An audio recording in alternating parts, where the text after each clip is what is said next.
Good afternoon and welcome to this week's RCB Radio Sports Show, live at 92.5 and 94.8 FM and online at www.rcb.ie. My name is Jim Conlan and we are delighted to join you for our first live RCB Radio Sports Show of 2021. I'm joined this evening by our featured hurling analyst, Nicholas Rynne, and I'm delighted to also be joined by renowned Clare sports journalist Seamus Hayes and Clare senior Camogie coach Conor Dolan, as we look ahead to the recommention the start really of the Allianz Hurling Leagues for 2021, and also the start of the Camogie Intercounty League for 2021 as well. I suppose first of all we're going to get started and we're going to be talking about the Hurling League. First of all, Clare will be in Division 1B. They'll be playing their opening game will be on May the 8th against Antrim at home, and they're also drawn against in Division 1B with Kilkenny, Wexford, Dublin and Laois. I suppose, Seamus, if I can come to you first of all, I suppose it's just delighted really to know a bit of clarity at this stage, and we're going to have hurling back in Cusack Park in a matter of 2 or 3 weeks' time. Who would have thought that a month ago? Yeah, I suppose everybody has been looking forward to getting out and about and getting back at seeing live games. I suppose that's the big thing. The lockdown has, I suppose, taken its toll on people, and people are just mad to get back to action. And as I say, league starting, they are starting with a game against Antrim. As you say, they don't have any Munster opposition in the league, so it's hard to know how it's going to pan out. The draws for the Munster Championship are coming up next week, so we won't have we'll have little chance maybe of seeing or knowing how we're going to fare against Munster opposition when that comes around. But for now, the focus will be on the league. I suppose the two big games, with due respect to the other teams, I suppose the two big games will be against Wexford and Kilkenny, and to see how things are going to go there. Clare hurling, I suppose, needs a boost. It needs a lift. I suppose those disappointing results, I suppose, last year, although we got to the league final, which was played maybe after the lockdown, but we need to see a good early season for them to try and boost things. Seamus, you mentioned that in terms of Clare hurling. I suppose there was an awful lot of bad publicity off the field in terms of Clare hurling, and that's what we've heard of really since the start of 2021, since January. All the vibes have been negative sort of stuff in terms of everything going around with Clare hurling in terms of facilities and in terms of preparation and sort of such. But where do the actual hurling team stand in terms of their transition in Brian Lohan? Is it still very much a rebuilding sort of project that we're on at the moment? Yeah, it seems to be. I think there's a lot of, as you say, there's been an awful lot of innuendo and disappointing comment. The Clare followers, I suppose, have been very disappointed with all the bad publicity, if you like, or the disappointing publicity in recent weeks.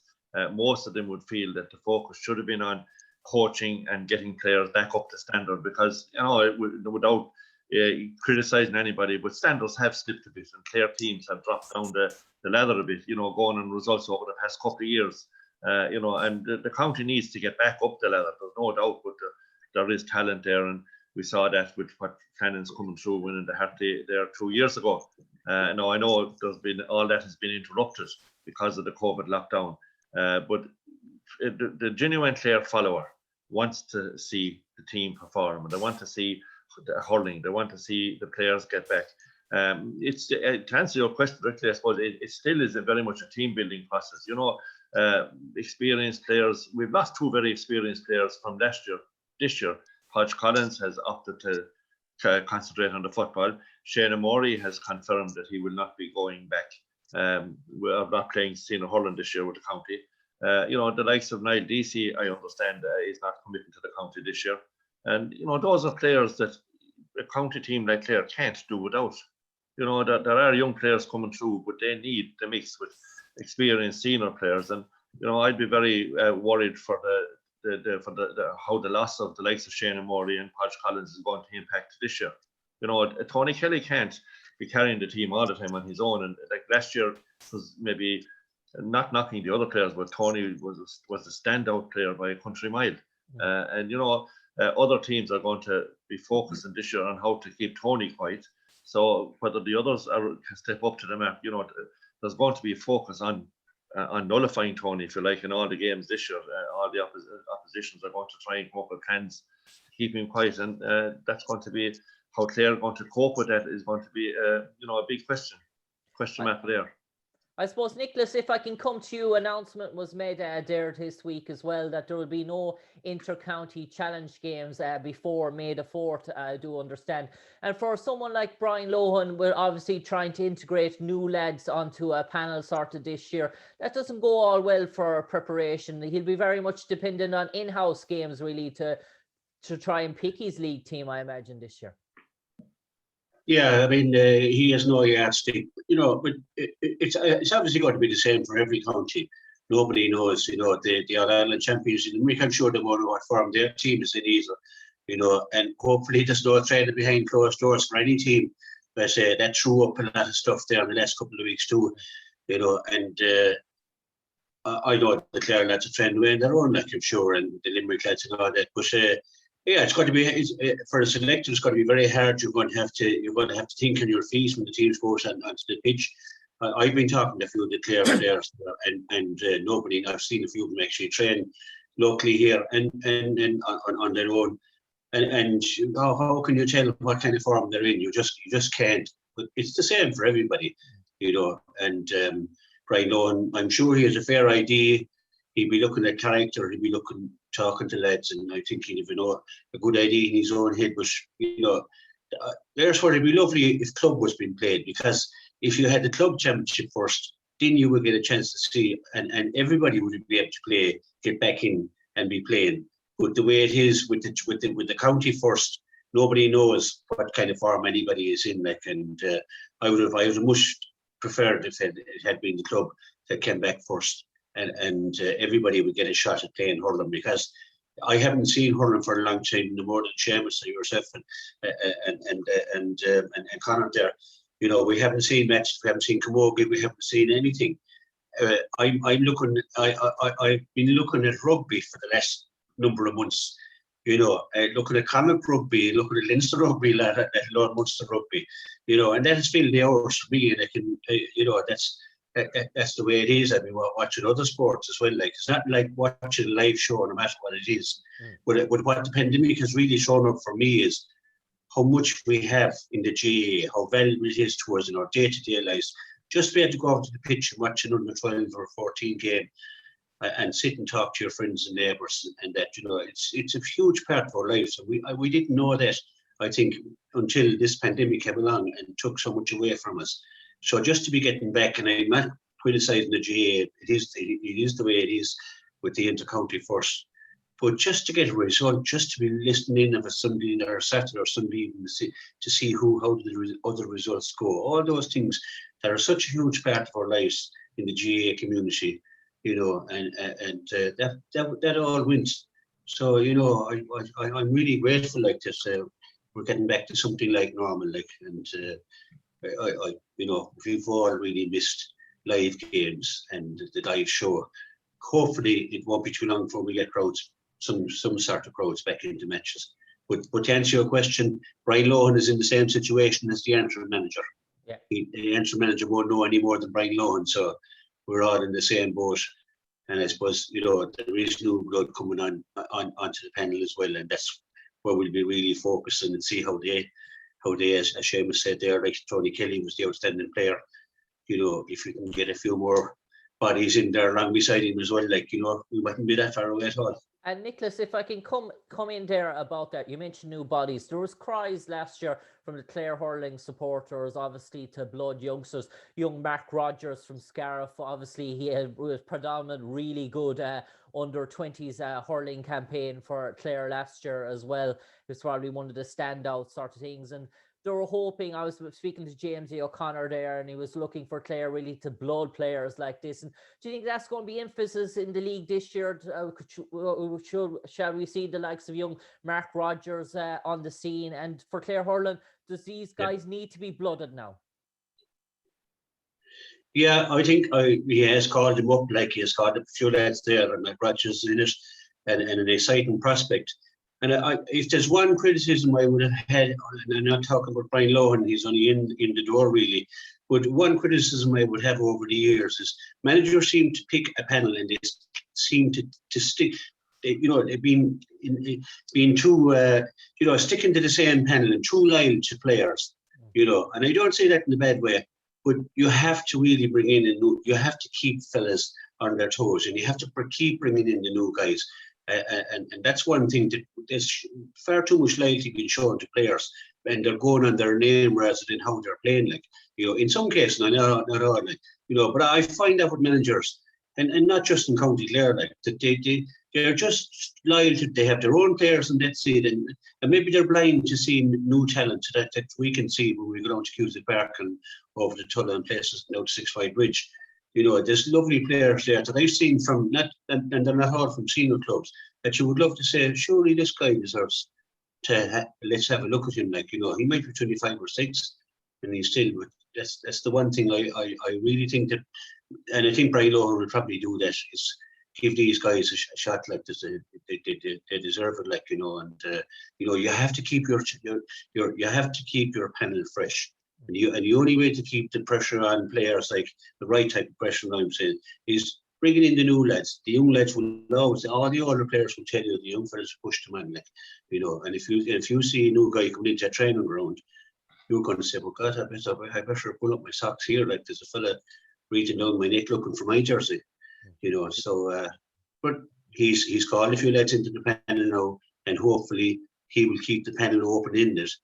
And people can come in, players can come in according to their merit and how they're playing and how they're, It will probably be a bit more difficult this year to blood new players, because I think the absence or the loss of competition like the Fitzgibbon Cup, the Munster League, a lot of people give out about these Munster Leagues and the Welsh Cup and these things, but they're the competitions that allow managers maybe to blood young players and to blood new players, and particularly the people of the same age group as Matt Rogers, they would surely have been playing Fitzgibbon Cup with colleges this year, and that's you often see some great talent coming through there. So it's going to be that bit more difficult for any manager, Brian Lohan included, maybe to blood new players right now, because he hasn't had the opportunity maybe to see those in competitive situations. And as you said, Nicholas or Jim, the only chance they're going to have is a couple of in-house games over the next 2 or 3 weeks once they get back.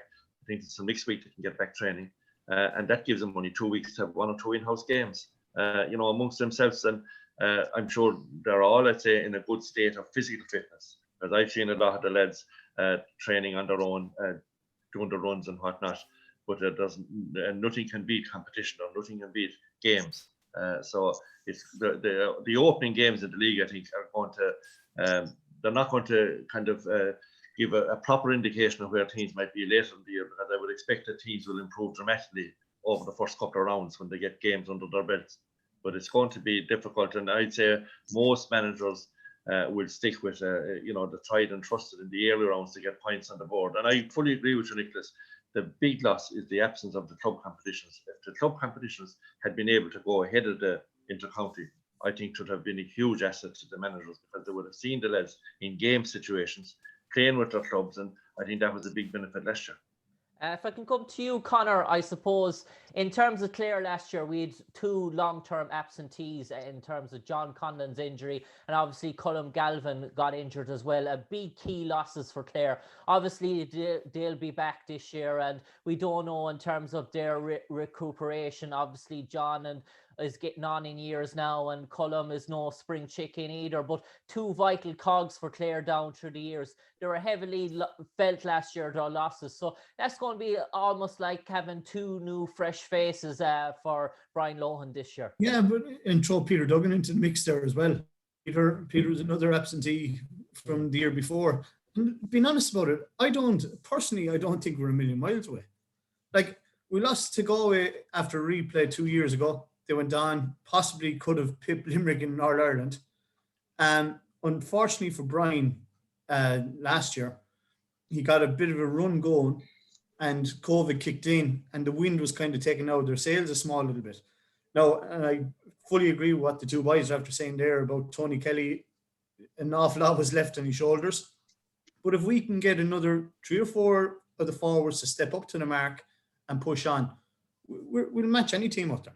And I really do believe that. Like, we're not a million miles away at all.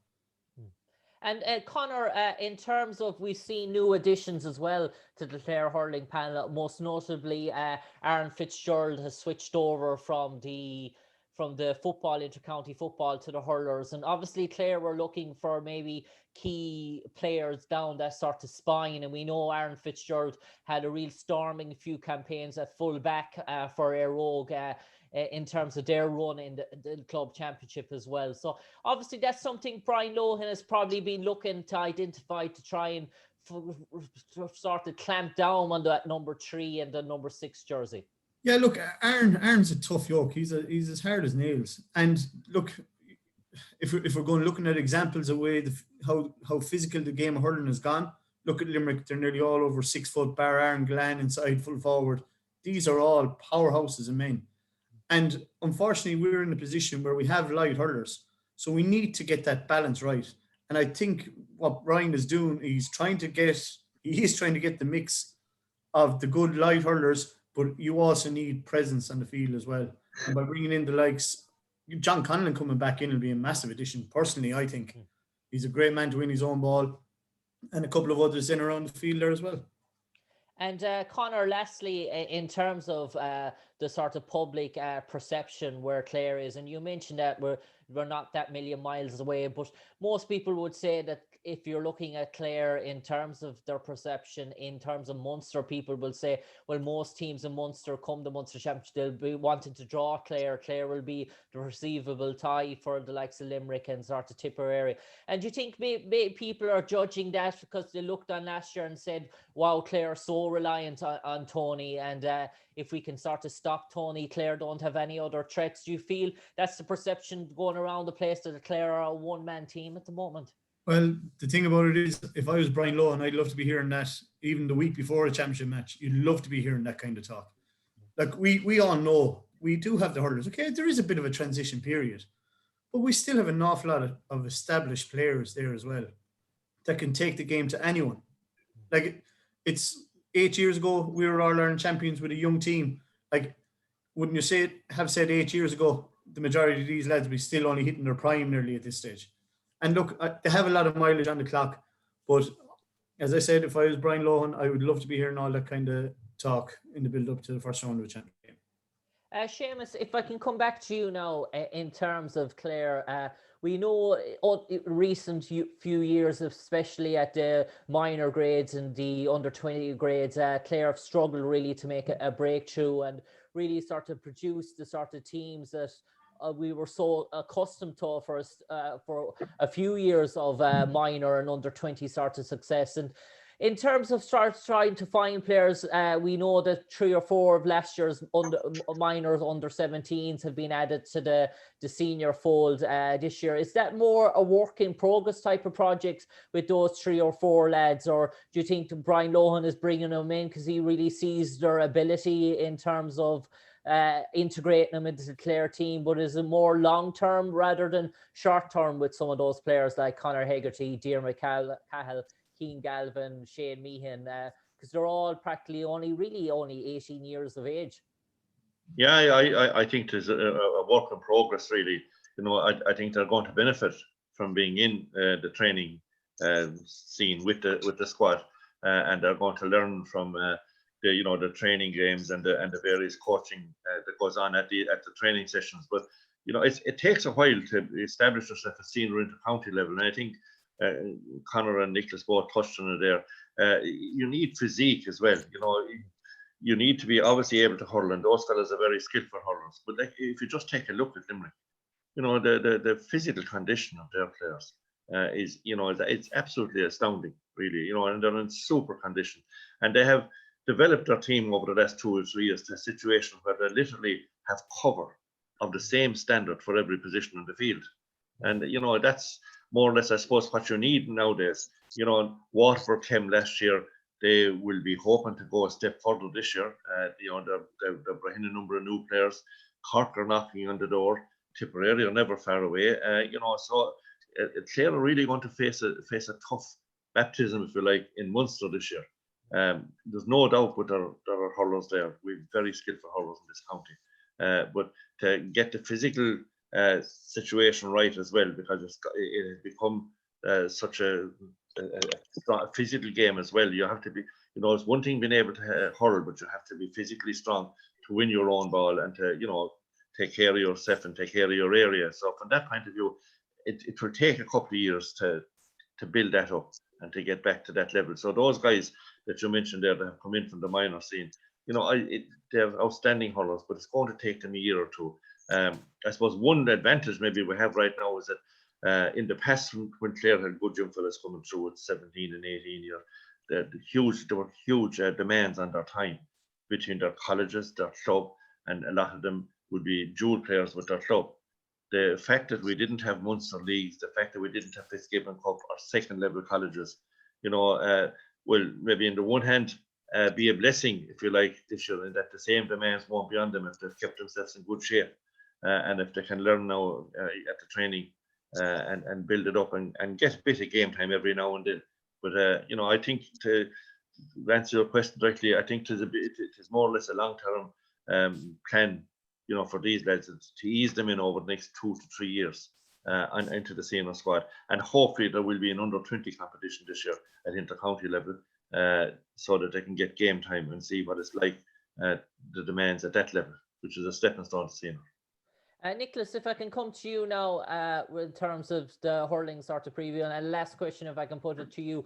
In terms of this year now, we're always talking about new leaders trying to step up, and we look at probably the likes of Dermot Ryan, Aidan McCarthy. These guys now are probably 21, most of them coming on 22. Is it time now really for Dermot Ryan, Aidan McCarthy to drive on and really take the realms and try and sort of be the main sort of leaders in this Clare team? Are we looking for guys like that really to take the mantle, the bull by the horns, as the saying goes? Yeah, you would be. They are quite young, and they have got the experience of last year, for instance, under their belt, and that's a huge thing. Like when you have the likes of John Conlan coming back and the Galvins and that. I mean, for them to be coming back into the team, and then you have the Aidan McCarthy's and the younger players and coming into the team, that's great, like great position to be in, like. And what's really important to remember is that Brian Lohan has done a fantastic job to date. If Tony Kelly hadn't got injured in the Waterford game, I think we would have beaten Waterford. That's my opinion. Now, that's arguably, of course, But I think he really, everybody says Tony Kelly was carrying the Clare team. I don't believe that. I think Brian Lohan is one of the first managers to come along and say to Tony Kelly, we're going to play to your strengths now. We had Tony Kelly playing back in the half-back line, I remember, a few years ago when he was on the top hurlers in Ireland, and he wasn't utilised properly. And I think Brian Lohan he's a brilliant hurler, but Brian Lohan got the most out of it. And then you have the likes of Cathal Malone stepping up and getting an All-Star nomination because he was asked to do a job, to work his socks off. And that's what Cathal is a really strong part of his game. So with a bit more luck, we could have beaten Waterford. And these young lads that you named there, they're not that young now anymore. Like they're in 21 and 22, and this is the age where you really need to maintain your hurling. So for them to be coming along now, they have grabbed their jersey last year. They're a year older and a year wiser, and with the couple of injured players that you named coming back, it's going well. But I think Brian Lohan did a super job last year. Okay, we stayed with Limerick for half an hour, for up to half time in the Gaelic grounds, and we really put it to them for a long spell of the game. Now Limerick are playing at a different level to almost everybody else, but we're closing the gap, and I think it'll be closed a bit more. This is why, as Seamus pointed out there, all the teams that are going to be championing at the bid they get at Limerick. Like Limerick are the ones with the target on their back. Cork, Tipperary, Waterford again. But Clare, I don't think Clare got enough credit for what they did last year. Had they got one more game, you know, they almost did. Like, you know, the Watford game was the one that got away. Tony got over his ankle, you know, and it upset the whole rhythm of the team. They did fantastic as it was. So, you know, to answer your question, I mean, any young fella's given the Clare jersey has to stand up, has to grab it, and has to hold on to it. But you're not guaranteed that you're going to hold on to it. You have to perform every day you go out, and you have to keep upping your game. But I see those lads, they're really dedicated. Really did. Dermot Ryan is really dedicated to his game. Ed McCarthy's really dedicated to his game. I mean, it's unbelievable what they do, like, and how much dedication they put in. We don't see it. I see Ed McCarthy up at the pitch here, and he puts in some shift on his own, and you know, into the ball alley, out in the pitch, you know, and we don't see that, like, you know, and so, you know, I've no doubt, but they will really be pushing, and they experience that game now. You know, they're serious hurlers, serious athletes, like, you know. So we're in a good place, like, really. It's not as bad. All this in-house fighting, all this stuff about supporters clubs and all that, that's really taken away from our county team. And everybody seems to think because this off-field fighting is happening, that it's affecting our county team. You know, I look at the county team as our yardstick. All that stuff has to be sorted out in the boardroom or whatever you want to say. And there is an awful lot of stuff an awful lot of questions need to be answered and clarified. All that stuff has to be clarified. Yeah. And you know, I don't want to be picking up a paper and seeing a columnist having, you know, a field day on this kind of stuff. Like, this is Clare hurling, like, this is what we all love, like, and Clare GA in general, and counter claim and counter claim. I want to be focused on the hurling, like, and I want to be focused on the football when they come back in as well, and I want to be focused on the camogie. That's what we love. And you know, they really need to tidy up their act, and it really needs to be said. The county board have to get their act together, because this is not good, like. If I can come to you, Conor, lastly, to finish off the hurling as part of this segment of this show. I suppose many people look at Brian Lohan and say Clare went back to sort of traditional type hurling. Last year, the ball was coming in thick and fast to the forwards. It was sort of route one ball. Clare sort of broke away from this sort of passing between the lines and sort of slow build up. And I suppose that takes time as well. You obviously know from a coaching sort of background to introduce a sort of a new style when players are so accustomed to playing the one way for a number of years. Look, I'm maybe a bit old school in my own thinking. Look, hurling's a simple game. And when you strip it back down to the bare essentials, what you need, it makes the game an awful lot easier. Now, at times you can overcomplicate things a small bit, going out this strategy, that strategy. Okay, look, you have to have certain game plans up your sleeve as well. But there's only one way you can beat an opposition. That's going, getting the ball over the bar, sticking in the back of the net, and going route one at times. It has to be done. Plain, simple stuff. Get the ball into the forwards and let your forwards worry about trying to get the scores in from there.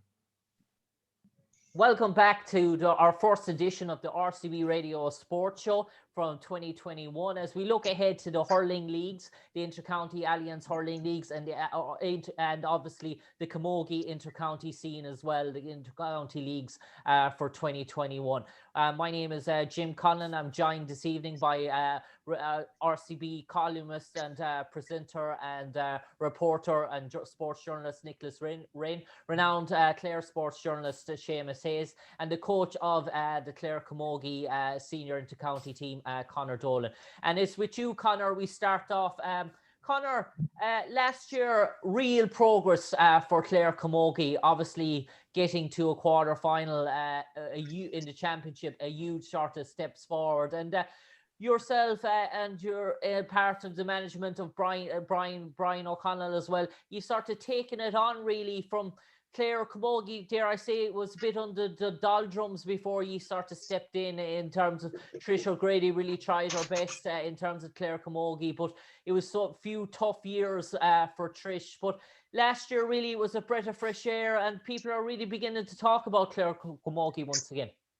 Yeah, look, it's not what myself, Ger, or the rest of the management had done, because look, there was an awful lot of work put in the years before that with Trish. And look, a bit of luck as well is needed along the way.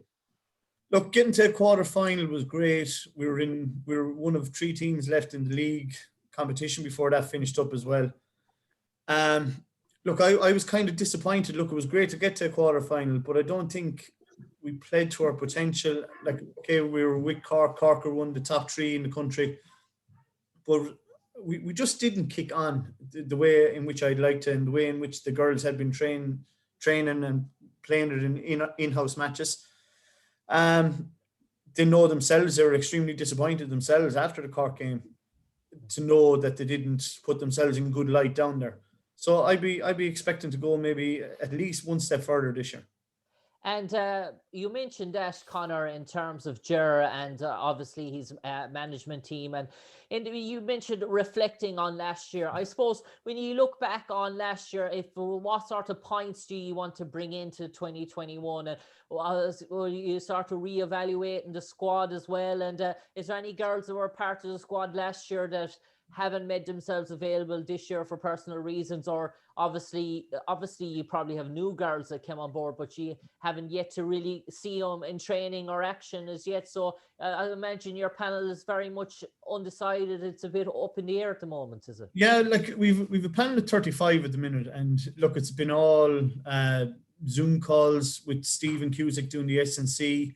You've Aina Mulvehel then and Francie O'Halloran have been doing a lot of ball wall drills with the girls in the background. I've kind of taken a back seat until Monday evening, until we get back out onto the grass myself.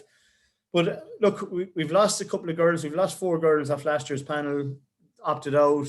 Look, they were great servants to Clare down through the years, but there's fantastic young ones coming through here at the minute. Like the work Eugene Foodie and Dervla Maloney had been doing at minor, bring them up. Like these girls, they've contested All Ireland finals at minor level, and a few of them are really stepping up to the mark at the minute. We brought a few of them in late last year into the training panel, and I'd be very, very hopeful about how things will pan out this year.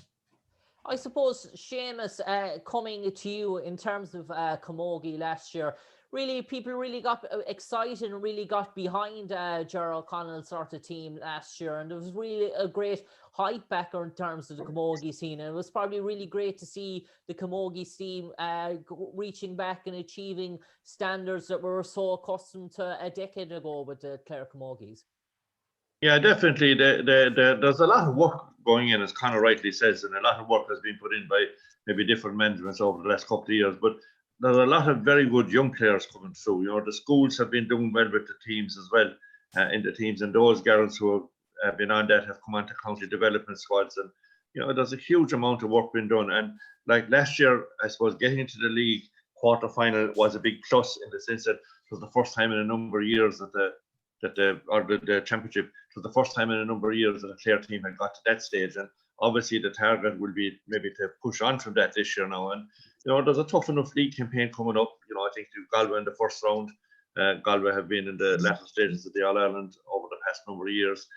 You have Limerick in the same section, who have been knocking on the door, I suppose, for a breakthrough in recent times as well. So, you know, that's a tough league campaign for Clare, and it would be nice to qualify from that for the knockout stage. And I think that I'm sure Conor and his crew are planning towards that and hoping to maybe progress to the knockout stages of the league and the build up to the championship. And I suppose, Nicholas, we saw last year in terms of the dual sort of player and sort of demands, and obviously Niamh O'Dea was integral to the footballers and the Camogie panel as well. And I suppose during lockdown, in terms of COVID and that, to be a dual player on the inter-county scene, what Niamh did last year was absolutely extraordinary in terms of what she was able to do in terms of being readily available for the Camogie and the footballers. She must have played, I imagine, 6 or 7 games on the trot, really, with sort of no break in terms of her demands. Really phenomenal feat of endurance. Yeah, absolutely. It's a. Oh, sorry, Seamus. No, walk away. You're all right. Yeah, Seamus. Yeah. No, that's a point I was going to make. And like Niamh O'Dea's contribution was huge to both teams. I just hope that the Camogie authorities and the ladies football authorities can resolve the fixture clashes, because like Niamh is a key player to both panels, and to be asking somebody in that situation to be playing 2 games in the same week at championship time, and maybe 4 games in 2 weeks, you know, depending on what way the results go, is over the top, really. And I think that the authorities of those 2 ladies' associations have to sit down and they have to knock heads together, and they have to break up their fixtures. Now, it might be difficult now this year because there'll be only a limited amount of time available for fixtures because of the lockdown and the regulations re-COVID. But it's something that that needs to be done. And like Niamh mightn't be the only one in the situation. There could be 1 or 2 more. I'm not so sure off the top of my head now, but I'm sure Conor would have something to say on that. You know, the clashes of fixtures, it's a bit unfair. And when I say clashes, like having a game Saturday and a game Sunday in both codes, that's a clash. A clash doesn't have to be at the same time on the same day. Just on that, Seamus, like we're actually very lucky in Clare that Mary-Louise Kaiser is part of the fixtures committee with both camogie and ladies football. And do you know what? She's an example to actually go to Croke Park with, because both championships towards the end of the year this year were ran off within an 8-week period, 6 weeks. And it was fantastic. There was no fixture clash. The camogie were out on a Saturday and the ladies football were playing on a Monday or Tuesday evening, and everything ran so smoothly. And do you know what? She was an example to lead by. I suppose, Nicholas, if I can come to you now in terms of the camogie scene, we all know the prominence of Emer Kelly and her importance to Clare camogie, and in terms of her scoring ability as well. But that was the thing really about the camogie team last year, was the number of scorers. We sort of Maura McGrath from Six Mile Bridge chipping in with scores. We'd Anya O'Loughlin on the edge of the square chipping in with scores. And probably in the past, Clare were probably dependent on Chloe Morey to hit 9 or 10 frees a game in terms of, and hoping that would be get them over the line as sort of such. So there's been an evolution in terms of Clare's scoring prowess as well in terms of camogie in the last year or so. Nicholas. Yeah, that's right, Jim. I mean, for me last year, early on in the year, we went down to Kilkenny. There was a dual match, and that was great to be able to see the camogie players before that, and the exhibition they gave against Kilkenny in a league match very early in the year. And that is one of the things that stood out for me, was how many. It was a really team effort. You know, you weren't just depending on this maybe strong players up the middle. And that was a real, you know, you could see what Ger O Connell and the lads were trying to do, you know, and the skill levels seem to have come really up as well in the camogie, in the Clare camogie team. There's one thing I'd hate to be is a dual player heading in to see Conor Dolan on Monday evening, because I'm sure he's, by listening in there, he's champing at the beach, and I've got to help those girls. So that's anyway. But you know, you know, you can see the work when you go to match, and you see that level and see the different players and the fantastic scores they got, and the defence, how they defended it. In that day in particular, kind of stands out for me. It was actually the last live game I think I was at that you could go to. And that really stood out, and it's that's going to continue. I think, you know, you can see that the work they're putting in, the girls are putting in, but you can see what the backroom team are doing as well, and what they're trying to do, and that's fantastic. You know, to see the skill level come up, and it was great to hear Conor say that he was disappointed after the Cork defeat. You know, that's when you hear lads behind the team saying that they were disappointed, you know that these guys are winners. They want to win.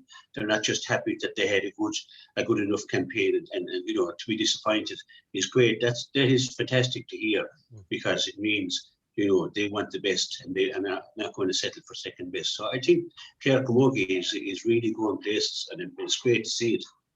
I suppose, Conor, we mentioned about the transition of youngsters in terms of the hurling scene, in terms of their development into the senior county scene. But it just struck me last year, you had 1 or 2 youngsters, likes of Greta Hickey, the likes of Reagan Conway, sort of such. In terms of maybe their development in terms of strength and conditioning, when you have a girl that young, maybe 18 or 19 as sort of such, and that in terms of trying to get them into a senior inter-county camogie, is it very hard in one to, if you've girls that are particularly maybe light in nature, the likes of Reagan and, for example, Greta, to try and get them to match the strengths of your Emer, Kelly, Nevo D, who are really well conditioned sort of senior inter-county camogie players. Yeah, look, just as Nicholas said there, okay, that game against Kilkenny, we'd actually 6 minor players from the year before that had played some part in that game in Nolan Park, which was massive. Like, my thinking at the start was get them into the panel, and as Seamus and Nicholas were talking about earlier on, about blooding these players, but our hands were kind of tied. Scariff Ogunda went on such a great run last year to get to an All-Ireland Club semi-final. So we were down eight of those players off our panel. So we were working with 22, 23 girls. So these minor girls got shoved on up that ladder that little bit quicker to get into it. But with strength-wise, Stephen Cusick, the work Stephen Cusick as an S&C coach has done with these cannot be underestimated whatsoever. And look, it's something maybe to look at going forward. It's the same, like Seamus touching it with Limerick, how big and physical they are. But that Limerick hurling team were on a programme since they were 15, 16, 17. They have a structure in place. And it's something like that I'm personally looking at, and the rest of the management team are looking at, to try and establish that from maybe under 16 in Camogie, in Clare, in the development squads, not to go out winning. Okay, it's not about winning at a young age. It's to get them to that level that they're going to make a massive impression once they get to that adult hurling level. And I suppose, Conor, you mentioned that in the league you're drawn against Galway and Limerick, away to Galway and then home to Limerick the following week. And let's note as well, the other groups in this, we have Cork, Tipperary and Waterford in Group B of Division 1. And in Group 3 then of Division 1, we have Kilkenny and Dublin and Offaly. Dare I say it, how does that sort of work? Are we looking at 2 teams to come out? The top team, 2 of the top 3 teams will go straight to the semi-final, and the third remaining top team and the runners-up in the group will go to a quarter-final then. We'll go to a quarter-final then, obviously. So, obviously, there's something to really play for. And will scoring difference have a major sort of factor for a team if they lose the first? Yeah, score difference comes in. Like, if every team win a game and lose a game, score difference comes into the equation then.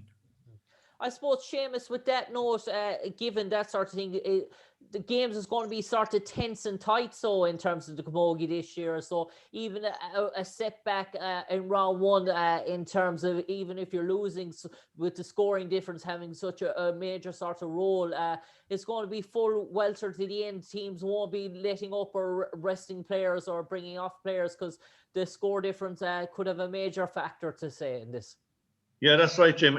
Scoring difference has maybe, if you like, changed a lot of the thinking for the leagues and the championships in both men's and ladies camogie and football, because every point is crucial. You know, you can still qualify if you're beaten, but it depends on how much you might be beaten by. So not that lads will be looking at it that way.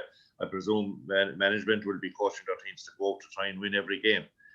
You know, but scoring difference is a huge factor nowadays, and we've seen that in the last year or 2 in the men's and ladies competitions. So every score will be vital, and you know, I think I suppose the other thing in Clare Camogie is very fortunate at the moment, not alone to have good management teams, but to have a progressive go-ahead executive. Because we all know the work that the likes of Breed McNamara does, who, by the way, is after being quoted onto a PR committee in Cork Park at national level. Obviously, that's why she ain't here tonight. Obviously, as a result of all the work that she does. But there's a progressive board there who are prepared to back the likes of Conor and the management teams, you know, what they're doing. And, you know, as Conor said there, their aim is to put a system in place that will benefit teams going forward, and to have players developed to a stage where they're going to be up to senior standard when they're called into the panel. Maybe that's one of the things that maybe Clare Hurling has slipped a bit in recent years, and that the standard of player coming through to the adult team managers maybe wasn't as strong as it had been maybe some years ago, for whatever reason. But you know, you have to be progressive, and you have to have people planning ahead all the time. If you're going to make it at inter-county level and a senior inter-county level, which is where everyone wants to be it camogie or hurling or football, you have to put in the work. and in the underage with the underage development squads. And I'm delighted to hear Conor saying there that that's the target that he's targeting, and that the lads involved in the management of the different teams. And I know Anne Marie McGann is doing big work in that area. They're back to Eugene Foodie and and those people. They're doing massive work in those areas, and all that will be reflected in how the senior team does down the line. For people taking charge of senior teams, it's the level of player that's coming into them. The standard that they're at is going to be critical going forward. And Clare Camogie, to me, is going in the right direction with all of that, and they're planning things out carefully, and they have very good development programs in place. And I suppose, Seamus, when we talk about Clare Camogie previously for the last 5 or 6 years, one name, the Tony Kelly sort of echo sort of name was carried around, Chloe Morey as such. And everyone talked about Clare Camogie. Chloe was probably the first word that came to everyone's lips. And I almost felt like Chloe for a few years was carrying the whole ship on her sort of shoulders as well. That's not really the case anymore in terms of Clare Camogie. When you talk about Clare Camogie, you can pick out 5, probably 6 real key players down the spine and sort of such. So that sort of shifted away. Not to say that Chloe Morey has still have a great sort of impact sort of she has, but that was sort of the case for a while, that every sort of word mentioned around Clare Camogie was circulating around the words of Chloe Morey. Yeah, and again, third level competition, I would argue, has played a part in that. Like you've the likes of Clare Maher, and people like that who have come through third level ranks, and obviously came through the underage system first, but they're key players, and they're now standout players at senior level. And as I say, maybe for a long time there was extra pressure on Chloe Morey that she was kind of expected to hook the ball out and be outside to catch it and then score it. And then Clare have developed, and they have a lot of good players throughout the field now. A lot of good young players coming through, and again, the schools have played a huge part in that. The secondary schools in Clare have featured fairly prominently in winning different Munster titles. The primary school structure is very good. I've been in there every year for the last number of years watching the primary schools finals, hurling, camogie, whatever, and the camogie standard is quite high. And I think that's all playing a part in the way it's promoted. Like the camogie clubs that are there, they all work very hard to promote the game. You can see that the likes of Einik and Namona, Scariff, O'Gunalow, Clonlara, Six Mile Bridge, Newmarket, Kilmaley. They've all been strong, and any of those teams setting out at the start of the season in their own club competition, they'll all believe that they're capable of beating each other and winning a championship.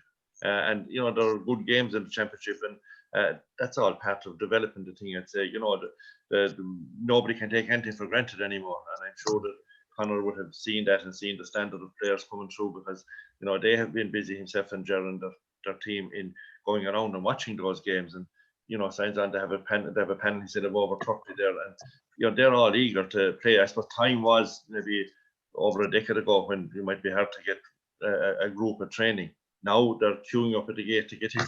And that shows you how the game has developed. And he'll probably have 30 odd players on the pitch when they can go back training next week, and they'll all be mad for road and mad to get back to action and preparing for the first round of that league against Galway. Nicholas, in terms of the club scene, obviously a strong club scene obviously is a great boost, and it shows where the senior team is going, depend on the strength of the club scene. I remember there last year covering a game in the intermediate Camogie, an absolute cracker of a game. I went all the way out to Fecal. I covered Fecal Killanena versus Clooney Quinn in the first round of the intermediate Camogie championship. It was almost like being at a senior game in terms of the standard, and this was an intermediate campaign. It was so high. I suppose when you have a real strong intermediate club scene in the county as well, that shows really where the senior county management, if they can pick real good intermediate players on the scene stepping up to full. Obviously, that's a real benefit, because it shows there's an awful lot of players within the county to choose from, and obviously Fecal Killanena and Clooney Quinn was an example of what was an intermediate game on paper, but it was very much a senior game on the field. Yeah, absolutely, Jim. I suppose Seamus named the senior clubs there, and the competition there is unreal. I think in the morning we're looking to beat Kilmaley.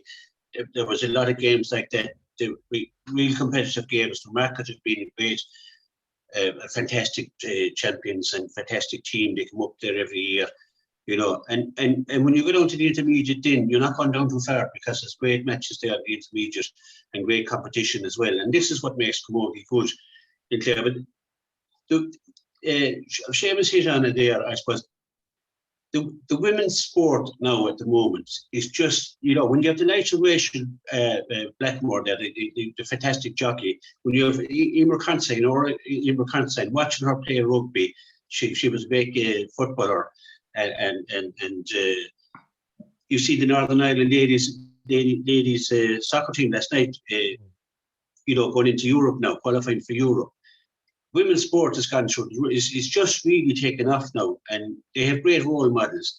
And you can see that in Camogie now. Every young girl around here, and any parish you went to now, they're all, as Seamus said it there, they're all champions a bit. They're first down trained, they're below before the boys here. But, you know, and this is what's making this is why the game is coming up here in Clare.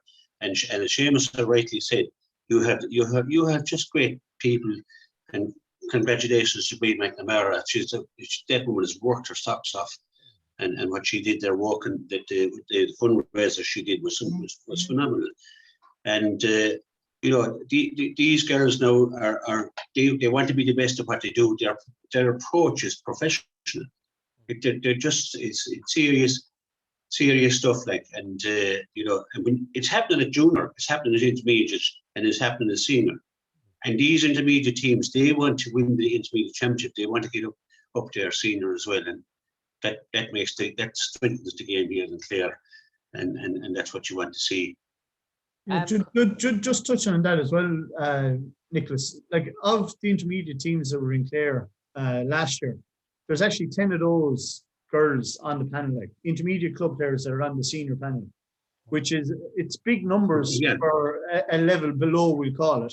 But they're every bit as good as what's in senior. Like that Feakley Killanena team and Clooney Quinn team are as good as most of the senior teams in the club setup. And I suppose, Conor, if I can come to you, I suppose, lastly, as we sort of round up our show for this evening, in terms of maybe last year when everything, all the hype and the buzz was sort of finished its way and you went back to the club scene in terms of building for next year, when you went around or surveyed the matches, what was the general sort of sense in terms of what you were trying to look for in terms of 2021, in terms of how to take the project forward? Was there one or two key areas that you sort of identified as sort of such in terms of taking the next few steps forward? And is that progression in the league in 2021, is that one of the main criteria? Yeah, look, like when going back to 2019, the end of 2019, I was after coming out of the Galway setup and into the Clare one within a couple of weeks. And straight from the outset, us as a management had a kind of system set that we wanted to go with, which mainly required massive work rate out of each and every player. And they all know their role. And like you can't beat work rate. Like, work rate will outdo skill any day of the week. And what we wanted to see with the group of players we had, and we brought in players as the year went on as well, the girls that wanted it. Okay, you can have great skill, great talent, but if you don't have that desire, work rate, and the want to achieve, you're going nowhere. And we've picked up a couple of girls, which when lockdown came, okay, we were on a bit of a run in the league last year. Lockdown came, we ended up going into the club championship then after that. It gave us as a management plenty of time because there was no inter-county training. So we were able to go, we were able to get to see an awful lot of matches. Okay, there might be an odd match where we might miss out on here and there because of clashes of fixtures and that. But in the majority, we got to see an awful lot of games. And the talent level and the skill level in Clare is extremely high. It's every bit as high as what it is in Galway, Cork and Kilkenny. The only difference is we're lacking here is the top 6 inches. We don't believe in ourselves enough. And slowly but surely, if we can get that hammered home to the girls, that they are actually every bit as good as what's out there, we'll start going further.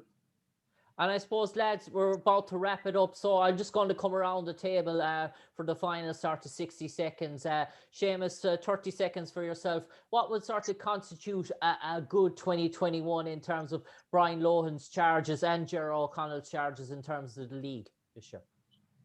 Well, obviously, you'd be hoping that they'd win a title, but I hope that Brian Lohan's Chargers will develop a few more young players into having permanent places, if you like, if there's such a thing in the team. And I hope that they'll progress around up to in the provincial championship and get to the latter stages of the All Ireland series, whether it's straight through the Munster or through the back door. But we need that, and we badly need a lift in the county to get away from all this controversy that has been going on, in the boardroom. And it's about hurling, and it's about results.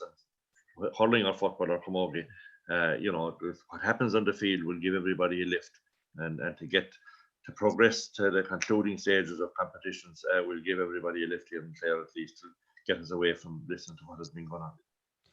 Coming to you, Nicholas, now 30 seconds again, conscious of time there. What would the same question to you? What would constitute a good league for Brian Lohan's Chargers and for Ger O Connell's Chargers in the camogie scene as well? Jim, I suppose since I was a young lad, I always, when I went down to watch the Clare team, to see the saffron and blue going out onto a pitch, it just, the hairs always stood up in the back of my neck, and it's still the same thing. I love Clare, whether it's camogie, football or hurling, to see that jersey going out. And that's what I want to see. We've always produced teams, if we can go out and continue from last year. We've done really well last year, but we need to go a little bit further. And I think we will. I think we have the capability of doing that, there's the hard work being put in as we speak.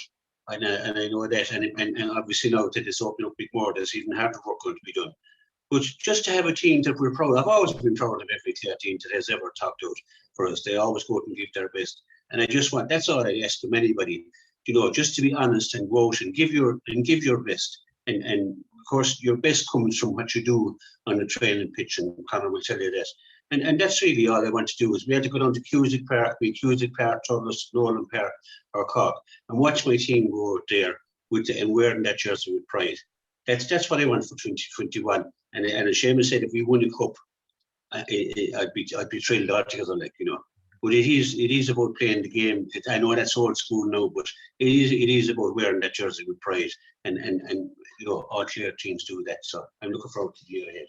I suppose, lastly, for you, Conor, in terms of, firstly, in Brian Lohan's Chargers, what would constitute a good sort of 2021 in terms of league? And obviously then for your own involvement in the camogie, in terms of the league, what are you looking for out of it? Yeah, look, Brian be hoping for the exact same start he had to the league last year, and only for COVID interrupting it, okay? They had a nice little run built up there.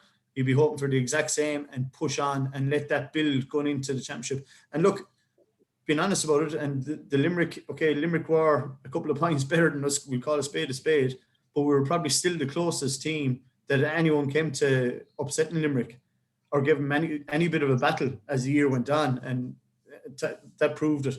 But look, from our own perspective, we're just going to take the Galway game. We're not even going to look beyond the Galway game for the first round of the league for ourselves. And if we can give Galway a good rattle, well, we'll go into the Limerick game then on raring for road again. But we're just not looking beyond the Galway match to start with. On that note, Conor, thanks for your perspective. That wraps up the first RCB Radio Sports Show, live RCB Radio Sports Show for 2021. My name is Jim Conlan. Delighted to be get the thoughts of our analyst Nicholas Rynne from RCB Sport. Obviously, renowned sports journalist Seamus Hayes, and the Clare senior camogie coach Conor Dolan. My name is Jim Conlan. Delighted that you joined us for our special preview show of the Allianz Hurling League and the Camogie League, live on RCB Radio Sport, live at 92.5 and 94.8 FM, and online at www.rcb. A due reminder that this show will go out live on our YouTube channel Friday night at 9 p.m. on RCB Sport, our YouTube channel, and it will also go out live on the radio station Monday night from 6 to 7. All I can say for now is God bless. Thanks to Seamus, Nicholas and Conor, we wish you a real prosperous 2021 to the league, and hopefully you achieve everything out of it. And hopefully all talk now will be about hurling and camogie going forward rather than the off-field antics. So it's good. We're going to get back onto the field now, and we all look forward to May the 5th to the opening round of the Allianz Hurling League, and obviously then to the Clare Galway match in the camogie. But for the moment, this is me, Jim Conlan, saying goodbye, good night, and take care.